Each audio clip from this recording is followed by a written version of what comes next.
ऐसे तो बनाने हैं। इधर आओ कमाल, इधर आओ जी जी।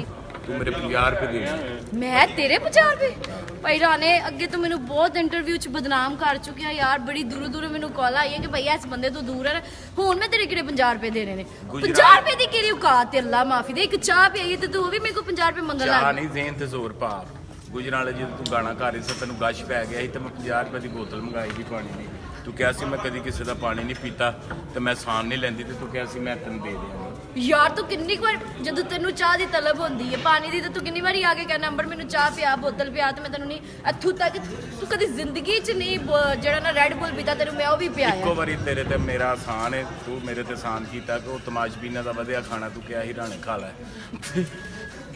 यार हूँ विचलियां गल्लां ते ना कर राणे। आहो ते होर ते कोई आसान नहीं, वो भी मैं खाना तां खाता सी रिज़क रब दी ज़ात दा है ते वो ज़ाया हो जाना सी, मैनूं पता ही तुसीं सुੱਟ देना बास्केट च। मैं अल्लाह माफी दे नौज़ बिल्ला तौबा इस्तगफार, मैं नहीं सुੱਟਦੀ ਹੈਗੀ। जिन्ने ਮੈਨੂੰ ਨਾ ਬਦਨਾਮ ਕਰ, ਤੈਨੂੰ ਖੁਦਾ ਦਾ ਵਾਸਤਾ ਯਾਰ, ਜਾ ਤੁਰ ਜਾ ਇੱਥੋਂ। मैं तेरे कमरे दे विच 7-7 दिन पुराने पीजे वेखे ने। ਮੇਰੇ ਕਮਰੇ ਮੈਂ ਫਾਸਟ ਫੂਡ ਖਾਂਦੀ ਨਹੀਂ ਹੈਗੀ। ਗਰੀਬ ਬੰਦੇ ਨੂੰ ਰੋਟੀ ਨਹੀਂ ਲੱਭਦੀ ਤੇ ਇਹਨਾਂ ਦੇ ਜਿਹੜਾ ਪੀਜ਼ਾ ਉਹਦੇ ਉੱਤੇ ਕੀੜੇ ਫਿਰੰਡੇ ਉਹ ਏਡੇ ਏਡੇ ਮੋਟੇ ਕਾਡੇ। ਝੂਠ ਬੋਲ ਰਿਹਾ ਅੱਲਾ ਦੀ ਕਸਮ, ਤੂੰ ਮੈਨੂੰ ਬਦਨਾਮ ਕਰ ਰਿਹਾ। ਲੋਕੀ ਕਹਿਣਗੇ ਅੰਬਰ ਨੂੰ ਰਿਜ਼ਕ ਦੀ ਕਦਰ ਨਹੀਂ ਹੈਗੀ ਤੇ ਅੰਬਰ ਤੂੰ ਐਵੇਂ ਮੇਰੇ ਕੋ ਕੁੱਟ ਖਾ ਲੈਣੀ, ਸਮਝ ਆਈ? ਪਿੱਤਾ ਨਾ ਕਰ ਫਜ਼ੂਲ। ਉਦੋਂ ਮੈਂ ਤੇਰੇ ਕਮਰੇ 'ਚ ਆਇਆ, ਤੇਰੇ ਬਾਥਰੂਮ 'ਚ 2 ਲੋਟੇ ਕਿਉਂ? 2 ਲੋਟੇ? ਹਾਂ ਲੋਟਿਆਂ ਦਾ ਦੋਰੇ ਤੇ ਫਿਰ ਲੋਟੇ ਹੀ ਹੋਣੇ। ਨਹੀਂ ਕਿਉਂ 2 ਲੋਟੇ ਰੱਖੇ ਨੇ? ਉਂਝ ਹੀ ਮੈਂ ਕਿਹਾ ਰਾਣੇ ਨੂੰ ਵੀ ਜ਼ਰੂਰਤ ਪੈ ਸਕਦੀ ਲੋਟੇ ਦੀ, ਮੇਰੇ ਲੋਟੇ ਨਾਲ ਕੀ ਕਰੇਗਾ? ਤੇ ਮੈਨੂੰ ਜਿਹੜੀ ਸਮਝ ਆਈ ਹੈ ਨਾ, ਮੈਨੂੰ ਲੱਗਦਾ ਤੂੰ ਨਾ ਗੰਦੀ ਗੱਲ ਕੀਤੀ ਨਹੀਂ, ਮੈਂ ਤੇਰੀ ਭੈਣ ਕੱਢ ਲੈਣੀ, ਮੈਂ ਤੈਨੂੰ ਦੱਸ ਦਿੱਤਾ ਹੀ। ਸਮਝ ਆਈ? ਮੇਰੇ ਨਾਲ ਖਬਰਦਾਰ ਗੰਦੀਆਂ ਗੁੰਦੀਆਂ ਗੱਲਾਂ ਕੀਤੀ, ਮੈਂ ਬਰਦਾਸ਼ਤ ਨਹੀਂ ਕਰਨਾ। ਉਹ ਹੋਰ ਕੁੜੀਆਂ ਹੋਣਗੀਆਂ ਜਿਹੜੀਆਂ ਤੇਰੀਆਂ ਗੰਦੀਆਂ ਗੱਲਾਂ ਬਰਦਾਸ਼ਤ ਕਰਦੀ, ਤੂੰ ਮੈਨੂੰ ਜਾਣਦਾ ਨਹੀਂ ਗੱਲ ਸੀ। ਸਮਝ ਆਈ? ਬੜਾ ਬੜਾ ਬੰਦਾ ਮੇਰਾ ਵਾਕਫ ਤਲਕ ਵਾਲਾ ਹੈ ਤੇ ਬਚ ਕੇ ਗੁਜਰਾਲੇ ਚ ਵੀ ਤੇ ਇੱਥੇ ਲੋੜ ਹੀ ਚ ਵੀ। ਉਹ ਸਾਰਿਆਂ ਦਾ ਮੈਂ ਤਾਬੇਦਾਰ, ਉਹ ਮੇਰੇ ਭਰਾ ਨੇ ਜਿੰਨੇ ਵੀ ਤੇਰੇ ਤਲਕ ਵਾਲੇ ਨੇ, ਲੇਕਿਨ ਯਾਰ ਹੀ ਤੇਰਾ ਮੇਰਾ ਰੂਮ ਇਕੱਠਾ ਸੀ। ਕਦੋਂ? ਨਹੀਂ ਇੰਜ ਦੋਵਾਂ ਦੇ ਬਾਥਰੂਮ ਇਕੱਠੇ ਆ ਤੇ ਦੋਵੇਂ ਬਾਥਰੂਮ 'ਚ ਬੈਠੇ ਆ ਤੇ ਤੇਰੇ ਲੋ ਆਵਾਜ਼ ਆਈ।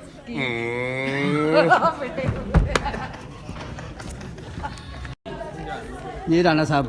अस्सलाम वालेकुम मोअज़्ज़ज़ ख़वातीन और हज़रात, इस वक्त हमारे साथ हैं सीमी खान, पाकिस्तान की सुपरस्टार और बड़ी अच्छी डांसर और भरपूर जवान, और ये कर रही हैं मोहब्बत। किसके साथ कर रही हैं जी?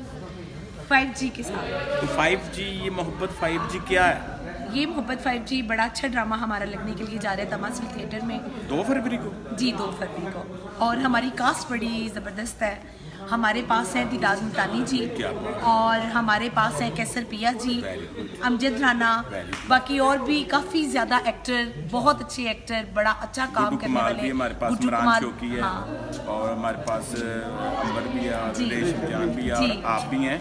तो मैडम आप कैसर पिया से मोहब्बत 5G करेंगी, इमरान शौकी से मोहब्बत 5G करेंगी, या गुड्डू कमाल से, या अमजद राना से?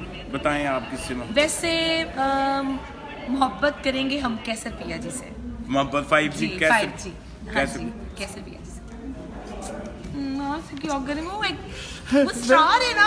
कर चलो भट्टी साहब नाल कर लेने जी। भट्टी साहब जी बोले पट्टी साहब। भट्टी साहब क्या बोलना है, मोहब्बत करके क्या करना? हाय पट्टी साहब, मोहब्बत से ही तो इंसान जिंदा रहता है। हाँ जी, कितनी करे? नहीं अगर मोहब्बत आपने करनी है फिर आप अपनी नीयत भी तो साफ रखें ना, तो फिर मजा आएगा ना मोहब्बत करने का। सही है ना? फिर आप शर्मा क्यों रहे हैं? बोले ना।